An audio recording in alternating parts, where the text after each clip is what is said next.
We've evolved since then. We don't need Test Daily anymore.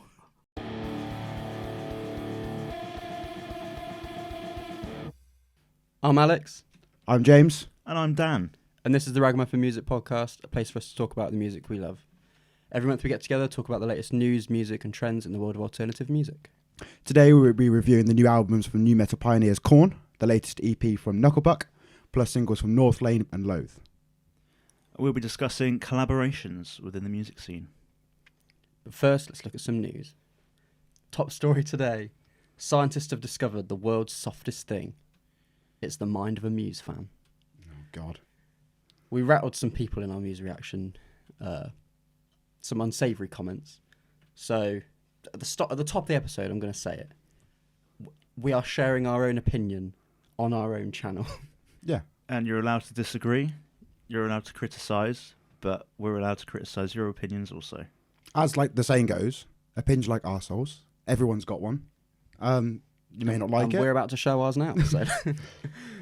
Proper news. All right, the Senses Fail tour drama. Senses Fail were due to head out on a co-headliner tour with We Came as Romans with support from Counterparts and See You Space Cowboy. However, a month before it was due to start, Senses Fail pulled out, basically due to wanting to do a different tour. This sort of, not leaked, but Counterparts were sort of the ones that broke it, the fact that the tour was off. And the drummer, Kyle, in a now deleted tweet basically said this was Senses Fail, fucking everyone over. Yeah, a month before the tour, before the other bands had any sort of unable to basically bounce back or do anything else. In a statement from one of the members of Senses Fail, they said that his wife was expected to give birth at the beginning of March, and now they're hopping on a different tour instead. I'm no expert, but I'm pretty sure that a woman is pregnant for 9 months. I heard that. So how do you... like a bit of forward planning, maybe? How do you realise when the tour is booked that that's not going to line up with the due date until a month before it starts? Yeah, and then they just happen to be on another tour as well. Yeah. And the other thing I've seen is apparently they were on a bill with, I think it was Bad Omens before. Yeah. And they criticised them for pulling out of the shows when they've now done the exact same thing. So it's a little bit of hypocrisy. Well, also, in that. they sort of screwed over Bad Omens in that situation because from what I can gather, Bad Omens were told, I think, that they were going to be the only support and then another support was announced. So in Bad Omens' book, that was like contractually their contract was being violated for the tour. Was there some kind of argument about the font size of the band's name on the poster as well, I think, with that But one, I think that came odd. from Senses Fail trying to sort of drag Bad Omens through the mud, from what I could gather from it. And now it's happening to them. Yeah, so, but like, screwing over Counterparts and Sea Space Cowboy, like, after the years that we've had of no touring, it's just ridiculous. And then We Came as Romans as well, because they're on there as well. So I am a little bit surprised that they didn't just shift it to a We Came as Romans headline and go out anyway. But then I guess if half the people have bought tickets for Senses Fail, then still just not a good look for Senses Fail. No. It's a time at the moment where bands should be kind of coming together and supporting each other, not dragging each other through the mud or throwing each other under the bus. No, not at all. In other news, Download have added 14 new bands to the lineup, and just looks beefy now, doesn't it? It looks great. And the poster's a nice shade of light blue. Oh, lovely. New colours. I'm very excited for Download. Yeah, I can't wait. Just the excitement is building. Seeing that poster now looking just more and more full. It just every time it just built and built and built, and you've seen that they had As Everything Unfolds and Birdbox got bumped up. So it was nice to see the recognition of some of these bands that when they made the first announcement, they were able to then push it to another level and seeing the reaction they've had from fans and then be able to give them something better for it, which is just a nice little touch, I think. I think just seeing the lineup getting fuller and fuller as well just makes it more real. It's actually going to happen. I pray it does. And the last bit of news, Make Them Suffer part ways with keyboard player Buchanile after some sexual assault allegations came to light on Twitter. So, say it like we did with Marilyn Manson. No room for it. Fuck off. Get out!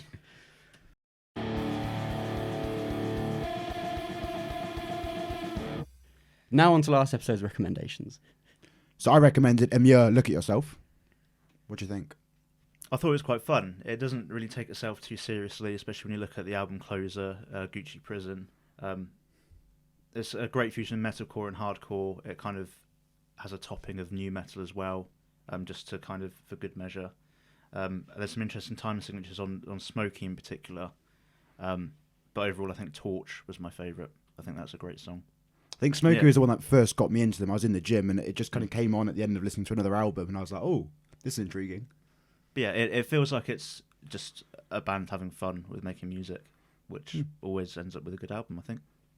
Yeah, that was the same thing I got. Like, it doesn't try to be any more than it needs to be. It's just like a good, heavy, fun, bouncy album with loads of energy. I was surprised actually that it was something that caught your attention because of the rap, sort of more spoken-y elements to it. I didn't think that would actually resonate with you, but I think liked it, and I thought it was really great.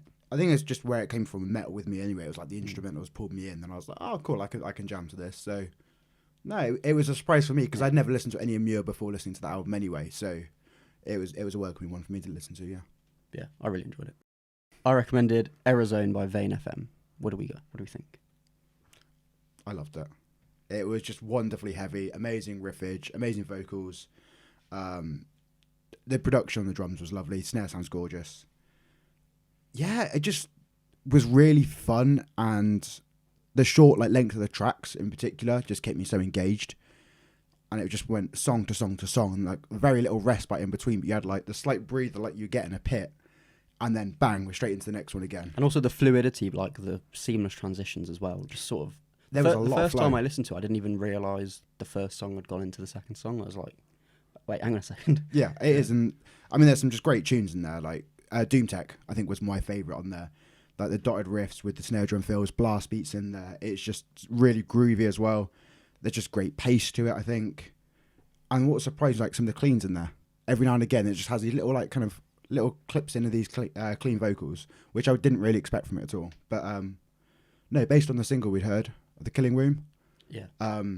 it was nice to then go into this and listen to a full, like, old release. So, yeah, I really enjoyed it. Yeah, the drums were the main thing that I picked up on straight away as well, especially as you said, James, the snare just sounds so tight. It's Such brilliant. a good sound. There's some fantastic riffs and grooves on there. Old Data and A Dead Machine and End Eternal were my two favourites. I felt like they could fit in on a Knots Loose record as well. And like you said, Alex, the seamless transition between the tracks. Yeah. I always like it when bands do that on an album. So, yeah, I approved. Nice. Glad you guys liked it. And what do you recommend, Dan? I recommended Death is a Warm Blanket by Microwave. I'm going to stay on the drum kind of thoughts here. That this was really interesting because it was the drum production that really pulled me in for the most part. I loved it. It was weird because it sounds like there's been so much reverb put onto it than you usually get, but then compression. So for the whole part of it, the drums sound like they were kind of being recorded in a box, which had a really intriguing thought because I could not think of any music I've heard before where it sounds like that because it was full yet very, very kind of condensed. And then just instrumentally, I think there was just a lot of creative ways, the texture to it. Phenomenal. Wasn't a big fan of the vocals. That wasn't something that appealed to me necessarily, but I think for the band and the genre they're in, it fits perfectly. And there was just like a real mix of sounds and dynamics between it all. Like the heavy section for Float to the Top was like a certain note I made where you've kind of got big heavy parts and it just pulls back into like a calmer kind of feel. Yeah. And there's so many of those transitions throughout the album. Pull and Mirror also kind of stood out to me as nice tracks in there. But yeah, it was a really weird one where the drum production in this really just took over my listens for the whole duration of it. I loved it. Yeah, it took me a few songs to get into it. But what was so good is that because it was only like half an hour long, it was easy to just put it on a loop. And it's easy to just go back through it again. And the thing that stood out to me was like there's constant like tension, and they rarely dip into like a pure melodic part. Like there's always an undercurrent of something to just set it off slightly. And then because of that, when you get to the final song, it feels even more like grand and like this big emotional melodic release because they've spent the prior like 27 minutes like just building, it's like, building. keeping you not on really edge. knowing what's Yeah. going to happen, and then at the end it's kind of a calmness and like Yeah. okay. But I loved it, and Pool was another song that stood out to me as well. Yeah, Lovely stuff. happy days. On to the reviews.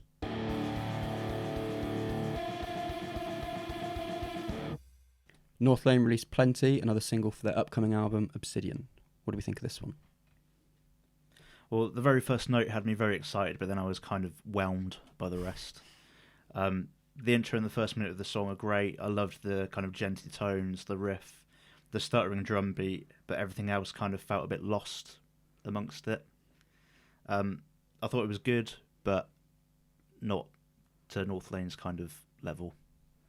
So I find it more enjoyable than previous Northlane I've listened to, but it still doesn't feel like they've reeled me in. And I'm still kind of waiting for like the amount of hype they have to really have a song that's like, cool, I get this, I can listen to this now and jam it. I thought it was fairly good and standard, some good riffage, drum sounds clean. I thought the vocal performance was a nice mix between like the capabilities of what he's got, but there's still just not something there that's gripping me and pulling me into being like a regular Northlane listener. And maybe that's going to come with the upcoming album. I don't know, but I shall continue to wait and see, I guess. So this is where I disagree. I thought this was like Northlane in really good form, actually. Because I really like the tone of his clean vocals. I think he's one of the most underrated clean singers in heavy music.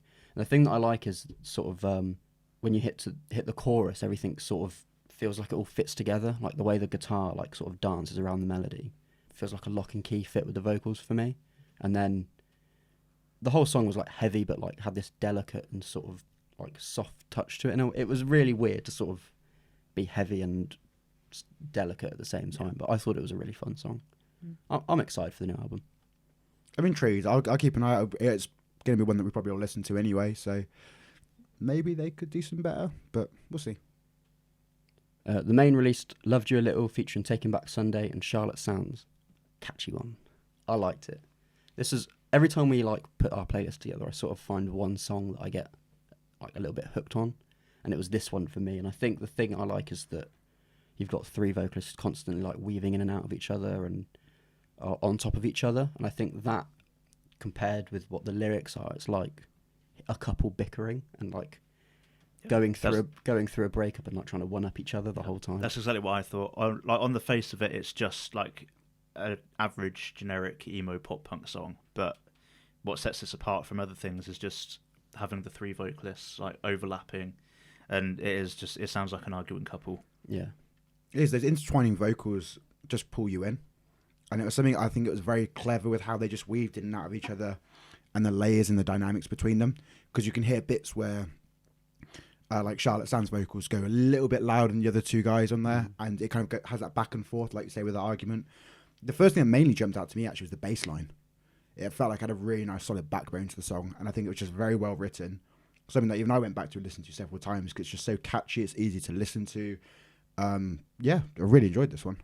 Yeah, I thought it was great. And I like what you said about the sort of different vocalists sort of taking the spotlight at different times. Because when you get to the Charlotte's like delivery just before the very last chorus where she's almost like shouting it, it's like that's the absolute peak of like this like argument that we're like listening to. And that's hard enough sometimes in some collaborations, like we're going to talk about later, that you're going to get the kind of the right mix for some. And like if I pull like the Sleeps album, for example, like the Simon Neil one on Nervous, perfect.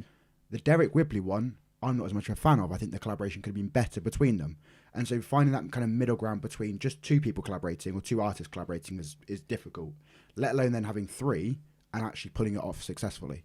And I think that's a really kind of key thing to note there. Yeah, it would have been easy to make it sound crowded. Yeah. But it's just right. They each have their own kind of line and the layers dip in and out perfectly. Yeah, I think that's clever. They're each their own character, I guess. So, yeah, it works really well. I think that also informs the like repeatability of it because every time I listened, I was like focusing on a different singer and like picking out their lines and then listen to it again as someone else. Plus the music video was really cool. The video was cool, yeah. I was a fan of that. Sleep Token released, I guess, a cover of Loathe's Is It Really You? Painful. Beautiful. What do you guys think? Beautiful, I think. I think it's hard to find the exact words to describe it. And having like just the first minute or so of just the piano really just draws you in. And then the vocals, I mean, every time he has that, he just gets a grip of you, doesn't he? And I think when you think Vessel's vocals based on This Place Will Become Your Tomb couldn't sound better and have even more of like emotion in the delivery, it does. And like the range is incredible, it's breathtaking, and I don't know how else I can praise it. Yeah. I've just got a whole list of adjectives here, really. Right, let's go. Got haunting, moving, uplifting, devastating, perfect. Obviously, we love both these bands, and this song's beautiful, really, isn't it? Vessel put Sleep Token's stamp on it, not just with the vocal performance, but with the piano as well. It just feels like Sleep Token, but it still works with this song as well. And something interesting I noticed, Teenage Wrist did a version of this as well, and their artwork seems to be like two halves of the same image. Oh, okay. Clever. What do you think? I Can don't you think, add I don't anything think to I that, can to be add honest? anything more. It's just Have you got another adjective? Nice. I'd like to see more of it in the scene, though, just bands reimagining other people's songs in their own style, because you could have played this to someone who didn't know Loathe, and they probably would have just believed that it was a Sleep Token, like, original song, because it was them. So I loved it so much, yeah. To pose a scenario, both bands are playing at Downlit Festival. I wouldn't expect it in the Sleep Token set, but what of the possibility, possibly, during the Loathe set, of having him come out and doing some kind of different version? I'd probably actually expect it more in his set. In the Sleep Token set? Do you Yeah, reckon probably it'd just be him just doing Maybe it? just the chorus between songs or something. Yeah. But I just think that's the opportunity, But it because this would isn't be- something that's going to really be performed live, for the most part. Yeah. That is an opportunity when they're both at the same festival. So, wishful thinking, put it out there, and hopefully, who knows? On to Straight From The Past's latest song, Guillotine. Who wants to go first? It's just unreal, isn't it? The drums, the lyrics, the vocals, the riffs, it's all just great. And I mean, one bright side to the world being so fucked up is that we get fuel for Straight From The Path. Just Yeah. Yeah. Just feel, I just loved it. Like, the intensity in the chorus is what drew me in. The way the sort of the vocals are like jagged with the drums. You know what I mean? It's just like, just so angry, and then off with their fucking heads. Just what a statement. That and you stupid fuck. Yeah. For me, as you have heard a lot recently, in particular around like the house, and I've been saying, I have very recently really been getting into Stray, and About time. yeah, it is about time, I think, and I have been listening a lot, and this has come at the perfect time as well, and it's like heavy Stray. And I can ask you two more because you've got more of a background with it, but I see, in particular, like Craig's drum part, absolutely fucking incredible. I see a lot of comments on social media and on YouTube on the video of it, saying that ever since he's joined, he's elevated the band to another level. Is that something that is just the general consensus? Yeah, I'd agree. I mean, they were good beforehand, but he's been like a missing jigsaw piece, really. And I think that's it, because there's so many people that are just pulling just a drum track from this and just saying how incredible it is, and it is fantastic. I think I love it how it goes straight into the chorus. It hits heavy, and just that first line of "Death I Can Guarantee" is just like, you know what you kind of get in for with that, and like it's groovy. It's everything that I've now grown to love with Stray and how their kind of sound is. It's very distinct. Their breakdowns are heavy, and they're just gonna fucking slam live. And like you said, off with their fucking heads. You can hear crowds just screaming that out live. And now I cannot fucking wait for the Stray album. And I've even ordered some merch today off the back of it, just off this song and listening to them recently. Yeah, I'm really, really excited for this. I think it's a challenge as well to write lyrics that are like poignant and have meaning, but also are gonna relate and like work in a crowd setting. And like the whole song is exactly like a perfect balance of those two I things. think you can compare it to when I recommended A Flash Full of Colour by Andrew Shikari. You, Alex, felt like they were trying too hard at times with the... Or one of you said it was me. they were trying too hard with like the lyrics to just make a political point, whereas Straight From The Path do it kind of subtly, but gets people riled up as well. Yeah, like they're not necessarily writing about a particular one subject on this song. It's just general anger. Yeah, Tune. big tune. Okay, we're gonna talk about Emo Girl by Machine Gun Kelly. I'm just going to say first of all that you were the one that put it into the chat and said that we should really do this. So this is on you. I had to listen to this travesty because of you. I think there's a certain like, what's the phrase? Morbid curiosity to listen to this song. Well, I saw the song title after already knowing about Machine Gun Kelly, and I felt like I had to check it out, even though I didn't want to. And your rough, thoughts? isn't it? How much do you enjoy it? It's a rough ride. It just feels like he's making as many generic assumptions about an emo girl as possible and just throwing them into this song. I mean, I don't want to sound hyperbolic, but I think it is the worst song I've ever heard. But it's horrible. It's cringy from the beginning with just the I am a god, and it's like, fuck off, Coulson. You know, I'm going to call him by his first name. Fuck off. Like, you know, he's put that in there, just I am weed, all that kind of shit that he puts out there. Dickhead. And I'm pretty sure, like, I had shivers down my spine, like, the entirety of listening to it. And, like, if to push certain, I guess, not narratives out there, but possibly, like, he's 31 years old. And it sounds a little bit like he's singing to, like, a high school girl, which it's a bit suspect, bearing in mind his history as well. And it's just adds to the cringiness. Basic as fuck chorus. What's the laughing at the end as well? It's just like, what is this track? What? That's him like laughing at what a shit song he's made, and you know that people are gonna suck it up. Yeah, laughing at the money rolling in. Yeah, like this scene doesn't want him. Could like country music take him or something? Just like fuck off that way. We don't want you. Like I had to listen to Slaughter to Prevail a few times just to get over this afterwards, just to try like to cleanse yourself. It was a balancing, is trying to get myself back at an equilibrium. I was just like, yeah, fuck this. I need to listen to heavy shit. It's horrible. It's also just like I said, he's trying to fit cliches into this song. Like some of them are questionable as well. Like the bit about depression. Yeah. Like, yeah, that's a bit. Just don't talk about it in the borderline, song, really. You. Yeah, there's just nothing like redeemable about it in any way. I think the lyrics are just so vapid and just like obvious pandering to what the intended audience is. Like, because he's singing to like teenage girls that will be fans of his. That's the whole point of the song. I think from a PR point of view, it's pretty much perfect because it's got people sort of hate watching it and hate listening. Do you know what I mean? Like that's what we did. We sort of listened to it out of that morbid curiosity. It's just come to me. It's reminding me a lot of that Bo Burnham song where I can't remember the name of the song, but he's basically just singing about how a song is structured and like how boy bands are marketed towards a certain audience. Bo Burnham is right. It's just a shame because like it might even be that a decent singer and lyricist could have probably made something out of that instrumental. I mean, it wasn't. I mean, you say that mind-blowing, Willow Smith was quite good. Her voice was good. Her voice was good, but then whether or not the she wrote contents those of the lyrics were just not good. I'm sorry, based on the video, Travis Barker, like you've been letting yourself down with some of these recently, but what the fuck are you doing? Get out now while you can still save your legacy. I think it's too late. Also, what an insult to Megan Fox, who is not an emo girl. Can you imagine? Have you heard about the engagement ring? Yeah. It's got like thorns on it, so if she tries to pull it off, it hurts. It's just I'm so sick of hearing an that. Odd man. Can we talk about something else? Let's move on.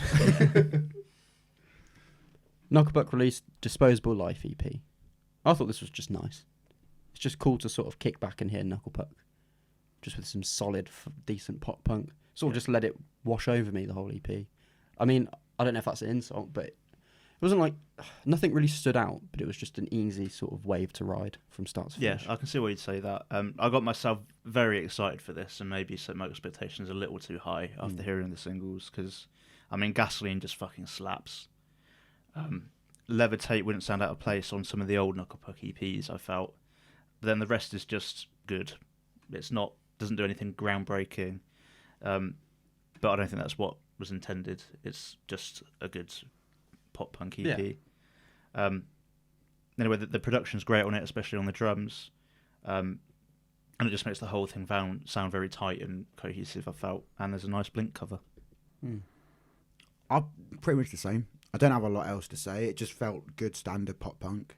I felt like it was lacking energy at times. And like a lot of their stuff I've heard before, it's kind of had a bit more attack, it's had a bit more upbeat to it, and it just didn't really have that. I felt like as it was getting towards the end, it's like they started finding that energy, and as they got to that kind of finale of it, it was like, oh, okay, that's done now. And it just felt like it fell flat with that as well with the end. Yeah, it was okay, it was a good listen. Yeah. But I just kind of hoped for a bit more, I guess. I can see Gasoline and Levitate being added to the set. And I mean, if all we get out of this EP is 2 good songs in a live set, then I'll take it. Let's talk about Modern Era's debut album, Victim of a Modern Age. I mean, this one kind of came out of nowhere for us, I think. But like I saw a few people within the scene talking about it on Twitter and decided to check it out, and I'm glad I did because I love this. I didn't know what to expect, so the opening track was really intriguing with the way it kind of builds up and then opens up again towards the end. And I love how part of that song is referenced throughout like the rest of the album as well. And then Error of the World starts, which immediately had me making comparisons with some of Loathe's softer stuff. Versatility on show on like on a vital sign really impressed me as well. There's cool sound effects, huge chorus, and then some heavier parts as well, and then a great atmosphere on the whole created by the song. And for me, the whole album feels like a scrapbook of emotions kind of bound together by solid production and innovative and creative songwriting. And to me, it kind of feels like a combination of some of our favourite and most exciting up-and-coming bands at the moment. Like, we talk about Loathe creating that atmosphere, which is what I feel like they've done here. Static Dress for the distorted guitars and the kind of cinematic feel. Holding Absence's emotion and passionate choruses. And then, like, Lull on this album reminded me a lot of Sleep Token's Fall for me because of the kind of vocoder sound. Yeah, I don't know. It was a weird one for me. I think I saw the similar comparisons with, like, Loathe, Sleep Token, Static Dress. And I think the first few times I listened to it, I don't think I really got it. And then I just sort of happened across their Instagram account and read the concept of the album and about how it's like split in two halves and what each half is about. And then when I went back to listen to it, I think I sort of clicked for me a little bit more. I think it's a really impressive, like the scope of it and the sort of grandness of it. And I like how things are mirrored in like the first half and the second half. There's like this similarity and yet like something completely different as well. It's like the same chords but with a different mood. Yeah. It? But I don't know. I think overall I sort of preferred the first half, and I think I felt a bit fatigued by the time I got to the second half. I don't know if maybe this would have worked as like two EPs, maybe. Like Perhaps, but I don't know.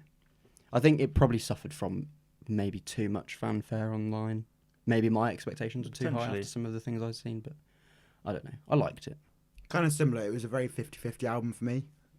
Front half I enjoyed a lot more than the back half of it.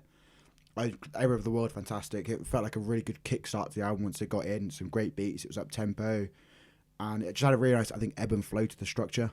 And then Exit Obscured was another fun track, and the tom work was lovely. And then as we kind of got further into it, it was getting like a little more interludes that Alex loves, and just ambient sounds, and it felt like it was breaking it up, but it was starting to feel like there was too much of that before we even got to the halfway mark, so it was starting to get a bit tiresome for me. And like you guys have mentioned, like we spoke in the last podcast obviously about the muse and that kind of thing, and it did seem very much almost like a carbon copy of Fall for Me with the song Lull. It did really kind of think, okay, how original is it? Because it is just that a cappella vocals on its own. It's got the same kind of effects on it, so obviously it's that inspiration versus kind of that copying kind of thing. I will say in defense of that it's a very similar technique is used on Bon Iver's album 22 A Million. So it's not... Yeah, it's not a completely original concept. But again... My instinct, that was similar, the thing, the first thing as soon as I heard it was like, cool, that song. And going by release dates, it was probably recorded around the same time. But it was just like, that it was just my initial thought, which probably could be initial thoughts of a lot of people. There were some sections in like the latter half that I really did enjoy. I love the production on It's Just a Feeling, and that was like one of the more highlights towards the back end. And then New Age Vibrance kind of brought me back slightly right at the end, but it felt like a little bit too late for have like an overall change to what I thought of the album. But like I said, kind of 50-50. We'll be seeing them supporting Trash Boat next week at time of recording, so maybe in that live scenario might catch me a little bit more. I think bonus points as well for it being a debut album. Yeah. And for being self-produced. Like it's a huge piece of work to put out as like a... Well, it's not their first release, obviously, but as like a first full length. Yeah, I think it's really impressive, and I don't know, maybe I just need to give it some more listens to sort of get into the concept a bit deeper, but a good debut. Then on to Heavy Steps by Comeback Kid. I thought this was really fun. What did you guys think? I think it was like the first time I've probably gone through a Comeback Kid album. Like I've listened to a lot of songs before, like when we went to see them in Oxford as well, and at Slam Dunk last year. So I was kind of interested by this, and from what I'd heard, it was everything I'd expect pretty much from them. Title track was a great way to kick off the album, and it started strong. And then I thought the first kind of 3 were fairly similar, and then it was Cross that really jumped out to me. I think the intro was so different. There were really, really fun drum parts underneath. The vocals were slightly more varied with kind of like the delivery of what was coming through with it. And that's what just stood out to me much, much stronger as I was kind of going through it. And then the melodies they had in Everything Relates. I think those kind of parts were what really pulled me into certain songs from that. And it was away from, I guess, the norm of what most of Comeback Kid sounds like, which was much, much more enjoyable. Yeah. And then the same with Menacing Weight. I think it was able to give a good kind of overall roundup of the album. And if you were to summarise the rest of the tracks in one song, it would kind of be that right at the end. And I enjoyed listening to it, and it didn't seem like anything to me that would be groundbreaking in terms of like, I love it. And it's something I could probably go back and listen to if I knew I was going to see them again. But it was just a very enjoyable listen. Yeah, they've not done anything revolutionary, but everything they have done, they've done really well. It's a really fun album, really catchy. Every hook pulled me in. My favourites were Crossed, Dead on the Fence, and Shadow of Doubt in particular has just been stuck in my head. Yeah, Crossed and Everything Relates for me were just incredible. I think the thing I love about this album is that it almost sounds like them live. Like the energy and the intensity is exactly how they sound live. Because I feel like with some bands, you can sort of lose that live feel when you get to an album, whereas I feel like with Comeback Kid, they've managed to sort of maintain that and channel it through. It's like they've captured the energy of a live show and just... You can hear listening to it and picture it in front of you, can't you? And I think it felt quite cathartic. Like, even if I wasn't actually moving around or, singing along or whatever, I still felt like I was sort of like getting this energy out of me by listening to it. I mean, they've been around for so long, so like all the bangers on this will be in the live set. And like, like with Knucklepuck, getting those incredible songs live, can't ask for much more. I'd really love to see Comeback Kid and hear some of these live. I thought it was great. And lastly, Korn's latest album, Requiem. I'm really intrigued to hear your thoughts on this first. Unfortunately, I haven't got a lot on this. You're not? I just thought it was all right. Yeah. I think the first half of the album is much better than the latter half. I think if I give it a bit more time, then I might like it a bit more, but nothing's really grabbed me. I was pretty much the same, to be honest. I think I got so caught up in the songs that we reviewed that I liked that I don't think I gave this probably enough time. As Dan can see, the fact I've got no notes on it right now, going off the dome. But I think the singles that we heard were great, and there were moments throughout the album that I liked. But to be honest, they've been around for so long, they've done so many that they can't all be take a look in the mirror, can they? No. So, well, apparently they've already started recording a new album, or at least writing another album. Be surprised. So I wouldn't be surprised. There's another one on the way. I think they're great, but like they definitely have their sound, and there's only so much to explore within that. The moments on this album that are good is like Korn at their best, really, because like it's just perfect for what they are. Like we talked about it in the can't even think of the song now. One of the singles that we reviewed, Start the Healing, I think. Yeah. The way that Jonathan Davies is able to be like this tortured, almost like coward voice, and then like almost this like defiant, rageful monster, like that juxtaposition is like what I love about Korn. And so when they do it on this album and it works, I love it, but it's just I think too much of the same. Like I can see that. There was a bit I didn't like, the scat vocals. I can't remember which song it was, but it was the last one. It was on the closing song. Yeah, that felt like it was just put in there like for the sake of it. It felt like fan service. Yeah, and I would say that like from that side, it was very much. I didn't really like it. See, for me, it was like it was such a callback. This fan has not been serviced. No, it was very much like for me, it was a nice callback because that was so much of their old sound that's they've not done that before, like for quite a while, really. And it kind of pulls back to that like 1994 debut album kind of era of hearing that. So like for me, it was like, okay, cool. Like we're referencing old shit here, which is quite nice. And I thought I agree with like the singles. I think like Forgotten and Start the Healing are going to be really good live. And like they kind of, you can hear them experiment with a few things, but it is very much that signature Korn sound. I did like the fact it was 9 songs. Yeah, so And easy, that, isn't it? to me, was cool because it just had it had a lot of like easy listening for that. You could kind of go through it. I gave it like a few good listens to it and enjoyed it for the most part. Again, nothing groundbreaking. They have a sound there. I think it's 14 albums in at this point. You know what you're going to get from Korn. It's very kind of standard. It's quintessential them. So I'm looking forward to still seeing them at Download. They're a band that when I saw them before, there is a lot of energy and a lot of fun, and great production behind it, to be fair. So I'm excited for that. Not groundbreaking, but just for me, it was just solid Korn. A few things to look forward to next month. On the 4th of March, Vane will release The World Is Going to Ruin You. On the 11th, Ghost will release Impera. On the 25th, we've got 2 releases. Architects, for those that wish to exist, live at Abbey Road. And Animals as Leaders with Parisia? Yeah, we'll go with that pronunciation. What are we excited for? I think for me, mostly it's going to be Architects, to be honest. I watched that live show and listening back to Impermanence and then Animals again from that previous release they did of it. It just adds another level with that orchestra. Like I said, that live show is incredible. So just being able to relive that, I think I know you have all the vinyls and you have the vinyl player. I may buy that as a vinyl because I think that is going to sound incredible. Yeah, amazing. Yeah, I'm excited for that one as well. I didn't watch the live stream, so I've only heard the Animals and Impermanence. But I'm also really, really excited for Vane. Hence why I recommended it last time, so we're all little fans now. So I'm really excited. There's one song that I can't remember what it's called, but it's track 10. It's called Orgy in the Morgue. What is that going to sound like? I'm intrigued to hear how that sounds as well.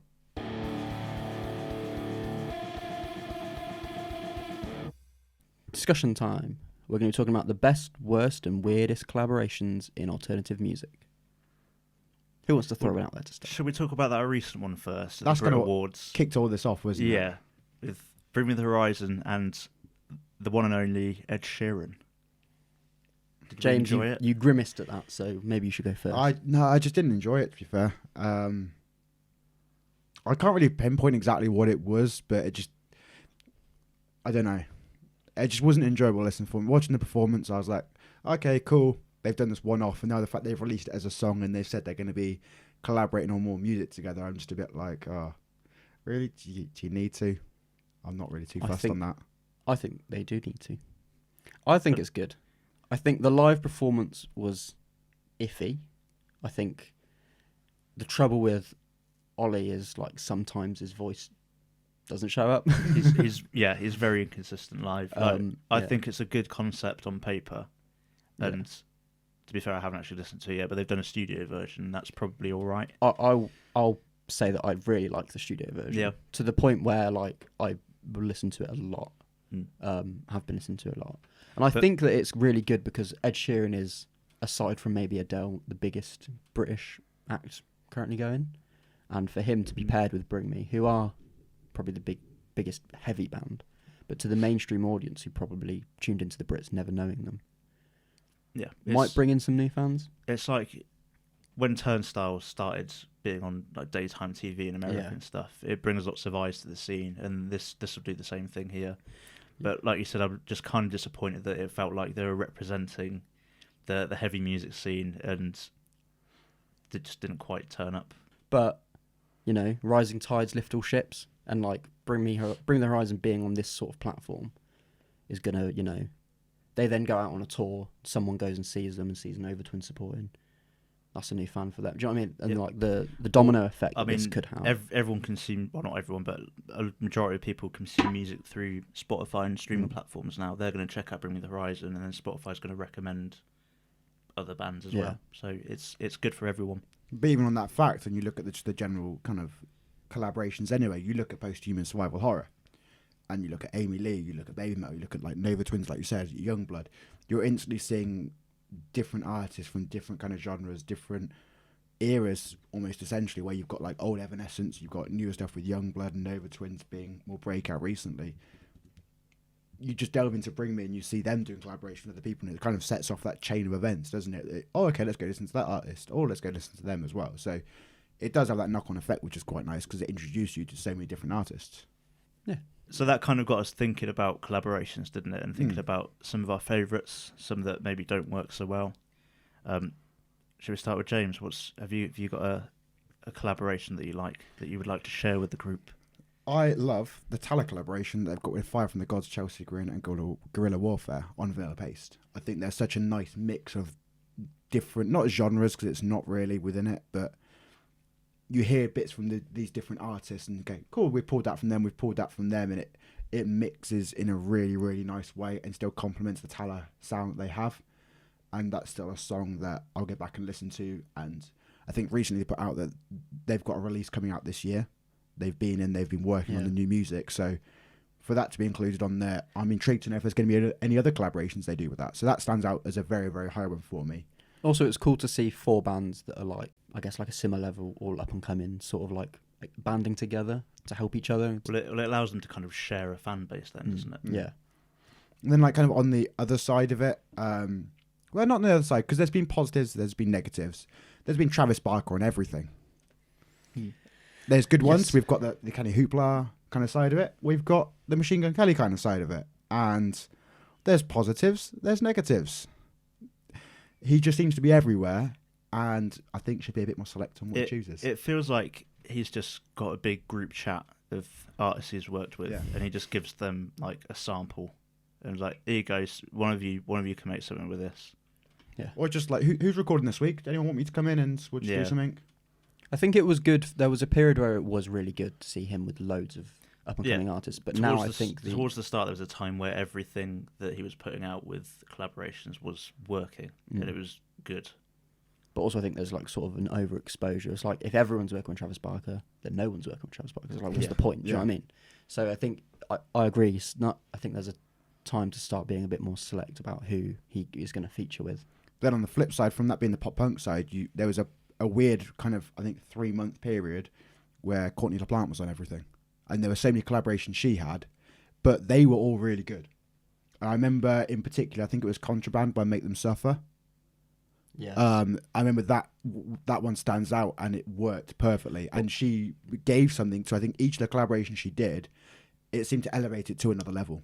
But also I think the thing that's different is like Courtney's going into these bands and dipping her toes in their style, whereas with Travis it definitely feels like he's got a batch of about 1,000 pop punk songs written somewhere, and he's just cloning people. You get a pop punk song. You get a pop. That's, I think, the difference is like it's now starting to, for artists that he's collaborating with that might not be able to sort of add their own spin to a song, because like Kenny Hooper's EP feels like him, like it sounds similar to the stuff that he released before it, so you know that his fingerprints are in there. But I wondered with other artists whether or not they're I think he made it popular for a while to just make generic pop punk songs. Like there were loads of people that weren't even working with Travis that were just making copycat songs, I think. Another artist that's done a lot of collaborations but not necessarily in the same vein as Travis Barker is Sam Carter. He's done Yellow Jacket recently with Spiritbox, that's it. The one I've got noted down here is one he's done with Stray from the Path, first one, Problem Child. Fucking tune. We've been lucky enough to see that live as well.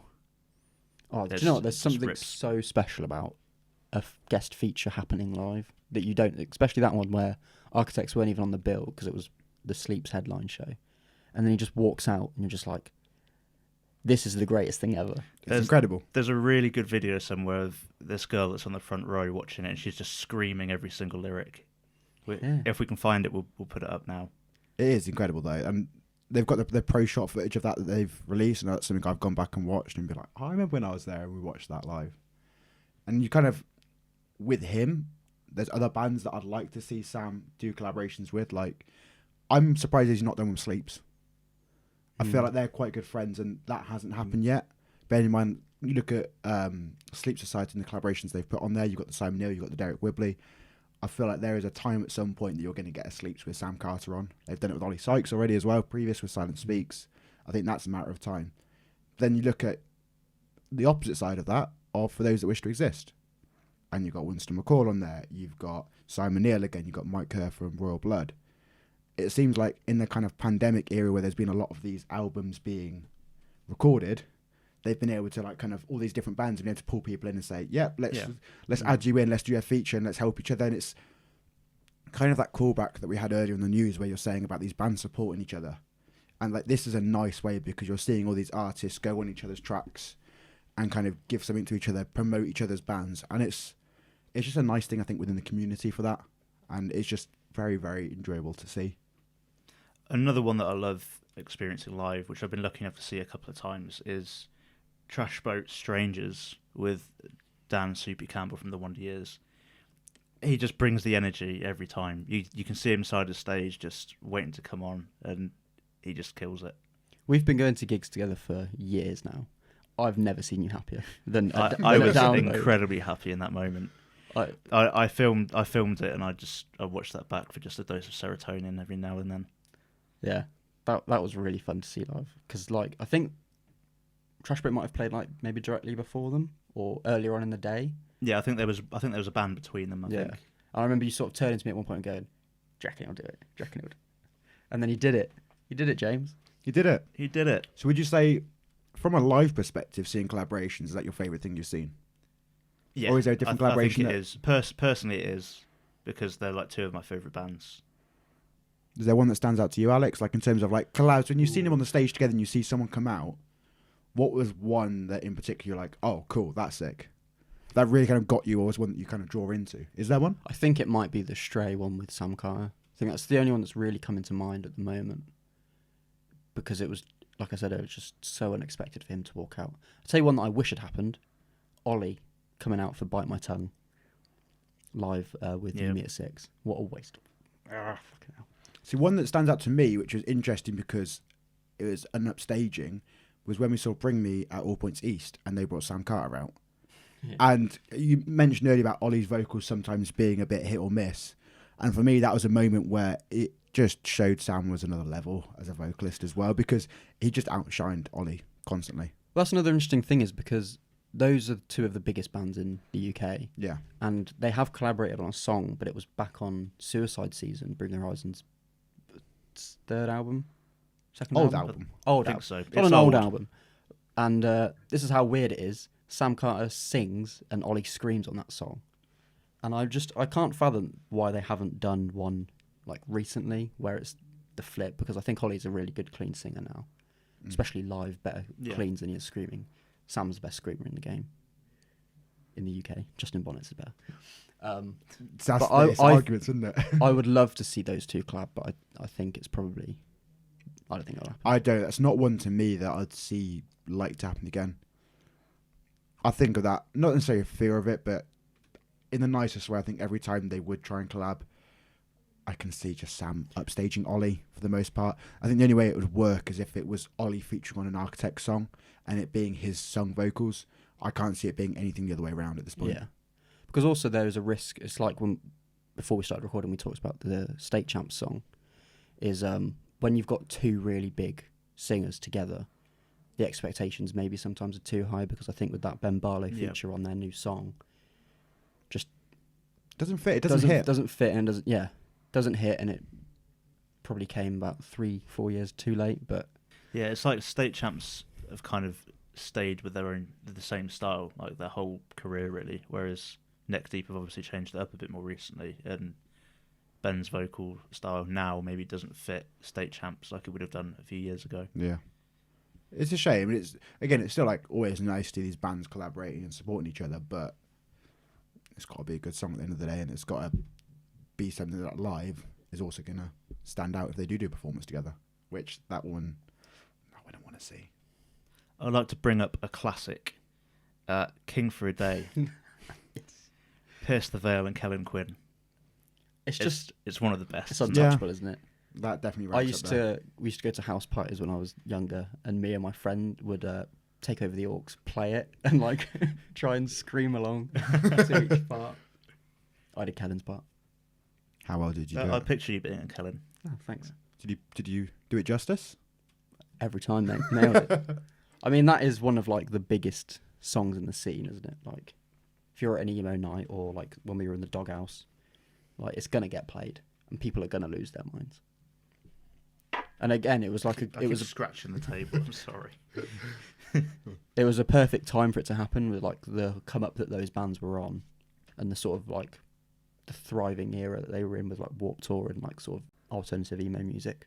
Like sometimes it's like the timing of the collaboration I think is just as important. Yeah.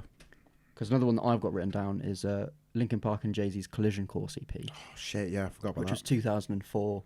We just had Hybrid Theory and Matora. Jay-Z obviously at that time was huge as well, and it's just like it's like the Avengers. Like you can't fathom like these people coming together, and then you hear it, and it's like I love that EP. Even better, like I love the live version they do at Live 8. Yeah, I remember when we were writing the New Metal Beginner's Guide and kind of looking at songs to do, and I was kind of looking back at the Linkin Park discography. I went back and I found that video and I rewatched it, and it's just there's something so special about seeing that performed live on stage as well, and the fans in there, it's absolutely packed, and everyone just loving it. yeah. And it kind of brought me back to, and I'd completely forgotten about that being such an incredible collaboration between them as well. There's that one point where Chester does like a really, really long scream that he holds for ages, and Jay-Z just looks at him just like, damn. There is that kind of like, Yeah. oh fuck. Yeah, I love that one. Should we do some slightly different ones, some weirder ones?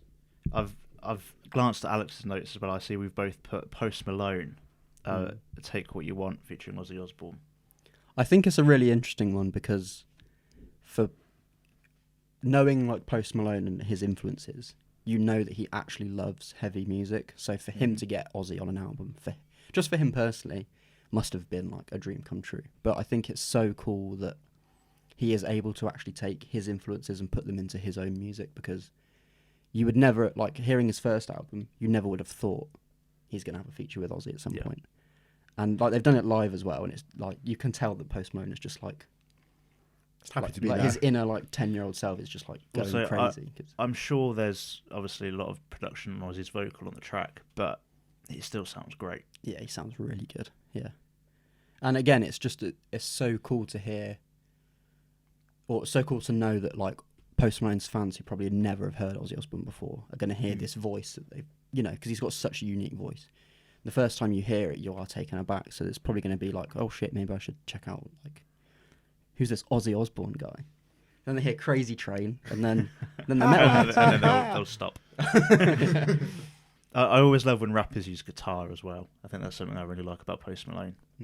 So yeah, hearing a guitar solo on a rap song. What's your stance on Lil Wayne? Not as keen, but I respect it. Fair play. First thing that came to my mind at that point. It's why I quite like Dave as well. Did you see his Brits performance? Yeah, it was No, great. I didn't see that. What was it? I think it was just like a medley of songs. It basically just had like a little collaboration, loads of collaborations with him on the song. It was basically him playing like piano and guitar and stuff.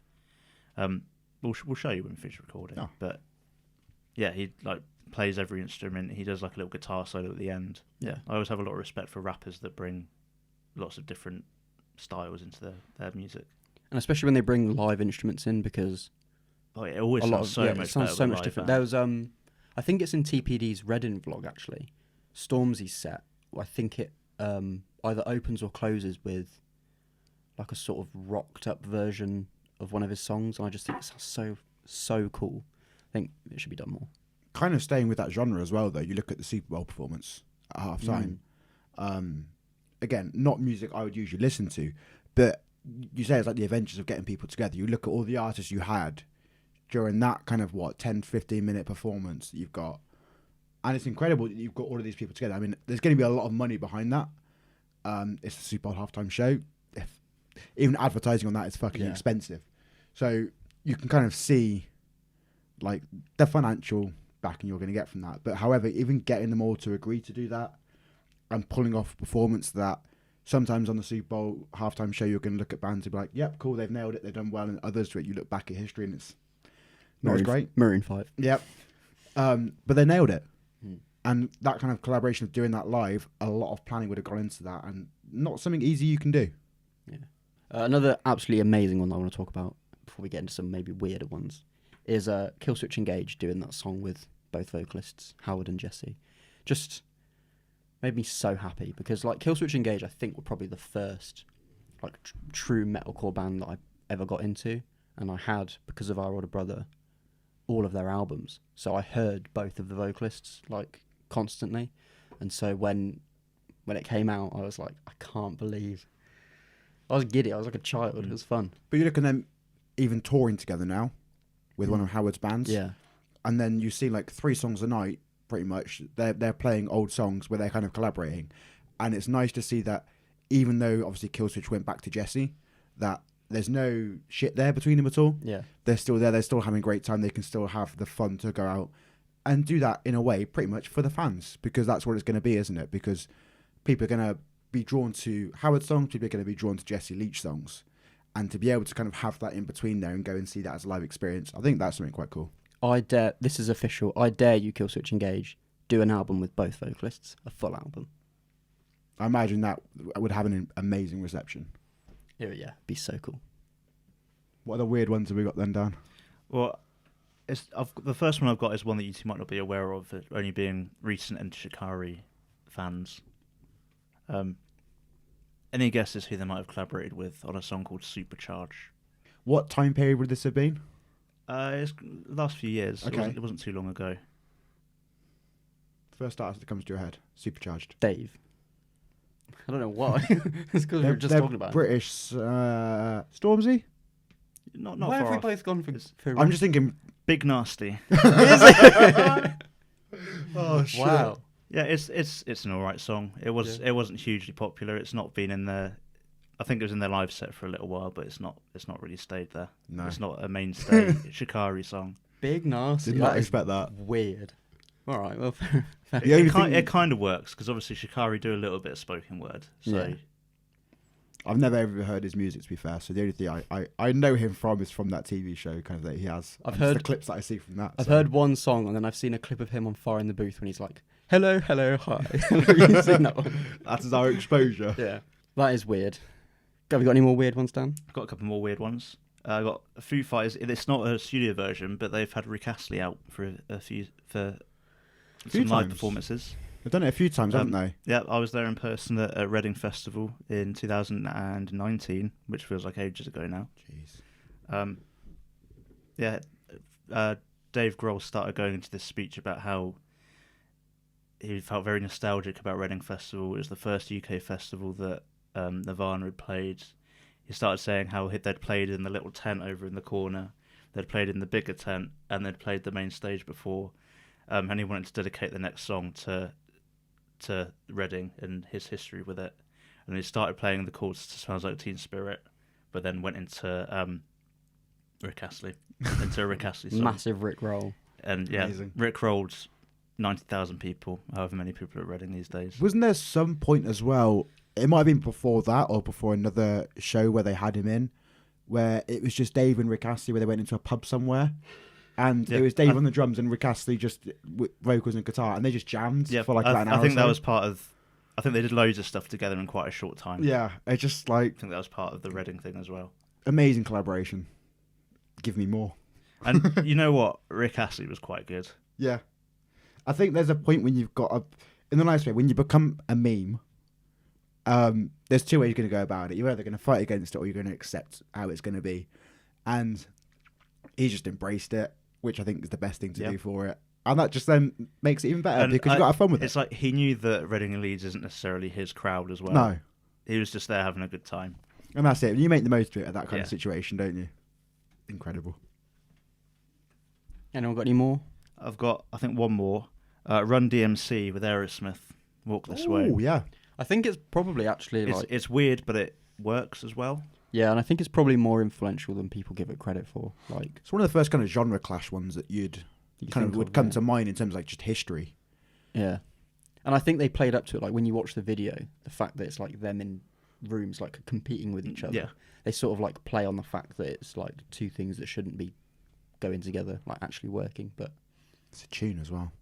did a big things for that song, didn't it? Because who did the original first? One of them had it originally. I think when I looked it up on Spotify, it was Run DMC featuring Aerosmith. So my Right. guess is that Run DMC were the original. Yeah. Yeah. Yeah, thumbs up from James. Thumbs up from James. But probably did like probably did so much for both of those artists to do that song. Doing a quick Google on that, what do you think about the Sugar Babies and Girls Aloud version in 2007 where they collaborated? I think probably better. Was that for Children in Need? I want to say it was, yeah. I don't feel like I want to look too much into it, and I think I vaguely remember it happening, but There may have been children in need after it happened. I think very much so, yeah. I'll be looking into it after this is over. Not for anything weird, just because I want to. That probably clarify yourself sounded there. weird. Just want to listen to it. You sure? Yes.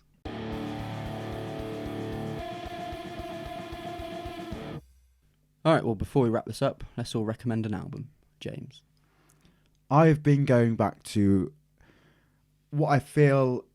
I mean, I never liked the idea of a guilty pleasure with it because I think you should always enjoy what you do, in terms of like what you listen to and that kind of thing. But Is it Girls Aloud? it's not Girls Aloud, I'm afraid. No. Five Finger Death Punch. They're a controversial band with it. They have released, I would say, some good music. They have a sound. They do have a distinct sound. But I think looking back to their first two albums in particular, they were very good. First three. First two. All right then. So I kind of went back to them just listening on some just nostalgic, just music recently. I just listened to a lot of old things I used to and kind of refound why I kind of got into them and listened to them. And I went with War Is the Answer because that was the album that I first found from them and that got me into them. I remember being at my grandparents in Wales, Scuzz TV, and seeing the music video for Hard to See and being like, oh, fuck, who's this? And I remember sending you, while you were still at home at that point, Alex, like music to listen to and be like, oh, listen to this. And then I completely fell in love with the album. Dying Breed, it has just a killer bass line in it. Far From Home is one of my favourite songs of all time, I think, still. And the title track is just a banger to run the album. So, controversial band a little bit. I think they could be headliners of Download at some point. They have a catalogue, they've got a name. I wouldn't put it past them. So yeah, Death Punch was the answer. I know you'll enjoy it, and I'm very intrigued to hear your thoughts on this, Dan. Will this be your first time listening to Five Finger? No, I've listened to them before. Only like the singles though, Yeah. not like a full album. No, it's, So yeah, I'm looking forward to it. It's a good one. I would say between this and Where the Fist are their best albums early on. And yeah, I enjoyed it. I've actually seen them live as well. See, What? Have you actually? Was that Download? Download? It was. I remember you telling me about that. Yeah, because that's when everyone had said they'd been banned from Download for years because of the mass crowd surfing they had when they played there initially. Oh, right. They played Where the Fist, and apparently it was the crowd surfing was ridiculous. And there was always like, oh, they've been banned. And then I remember you telling me now. You said that, yeah. Alex, recommendation? I'm going to recommend Hello, It's You by the band Bearings. My girlfriend recommended me one song, and I really, really like it. So now it's just an excuse for me to listen to it. And I think Dan's going to like it. And I never know if a pop punk album is going to land with James, so it's always fun to just get his reaction to something. So Could be a hit, could be a miss. I think you'll like it. I would like to recommend Lower Than Atlantis' debut album, Far Q. People talk about how raw it sounds instrumentally, but I also think if you can listen to it with the lyrics in front of you as well, you'll realise that the lyrics itself are quite raw as well. They've got a certain playfulness to them, but also just depth and darkness and anger and a bunch of different emotions. The whole album just feels like it's essentially what it is. It's just a group of lads just writing about their hometown and girls and their feelings. Yeah, Wow. it's good fun. Sounds great. I also have feelings in a hometown, so... You can relate. Then you can relate. Yes. Oh, the end of another successful episode. James, what have we got coming up? So in terms of gig-wise, we have our first gig back. First gig of 2022 for all of us. First gig of the year. Yeah, we're all going to see Trash Boat, local show for us. I can't wait. It's going to be a lot of fun. I'm actually seeing Pale Waves tomorrow, so... Oh, yeah, you My are, first- aren't you? My first gig of the year. Okay, so... Okay. Our first gig of the year, Dan. We've got that coming up. Do we have anything else booked? Have you got anything else booked? I know there's a few tours that are starting to pop off that we're kind of all discussing and looking at. Obviously, getting hype for festivals coming up. Weird to think that it's only about 3 or 4 months away. So if you look onto our Spotify, we've got a Ragamuffins account, We've got playlists for Slam Dunk, we've got playlists for 2000 Trees, we've got playlists for Download, we've got a playlist that's going to be coming out soon for Outbreak as well. So all these festivals that we're going to be going to, we're going to be providing some good vlog content for these. So get hyped for these if you're going along as well. All this fantastic music, all these fantastic bands to go and see. And yeah, I can't wait for live music again. It's been too long. And if you're an independent band, check the description to submit your music for our Ragamuffin Radar playlist featuring our favourite picks of some of the best small up-and-coming underground and independent bands. If you've listened this far, drop us a comment. Let us know your favourite artist collaborations, or maybe some weird ones that we haven't mentioned. Or start an argument with us and we'll respond. And then delete your comments. Yes. Happy days. Cheers. Like and subscribe as well. See you later.